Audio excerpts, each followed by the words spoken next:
Хэрвээ та 2 өдрийн үнэгүй сургалтанд хамрагдахыг хүсэж байгаа бол имэйл хаягаа бүртгүүлээрэй гэж би өмнөх видеон дээр оруулсан байгаа. Тэгээд ихэнх хүмүүс комент хэсэгтэр өөрсдийнхөө имэйл хаягийг бичиж үлдээгээд байна. Тийм болохоор би энэ бичлэгийг яг хаана имэйл хаягаа бүртгүүлэх тал дээр заах хүсэлтэй байна. Тэгэхээр энд видео байгаа. Энэ видеоны доор яг энэ хэсэг ба штэ, энэ уука төмөр subscribers 2 өдрийн үнэгүй сургалтанд хамрагдахыг хүсвэл гээд энэний доор энэ show more гэд энэ товчон дээр дарна.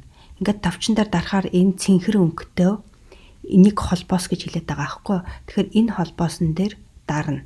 Энэ холбоосон дээр дараад орохоор энэ хуудас руу орох юм байгаа. Тэгэхээр энэ хуудасны доор энэ видеоны доор яг энэ хэсэгтэр та энд нэрээ бичнэ. Ука энд имэйл хаягаа бичнэ.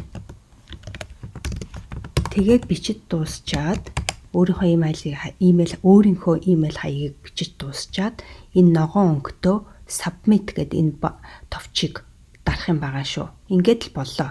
Хэрвээ та энэ үйлдэлүүдийг хийчих юм бол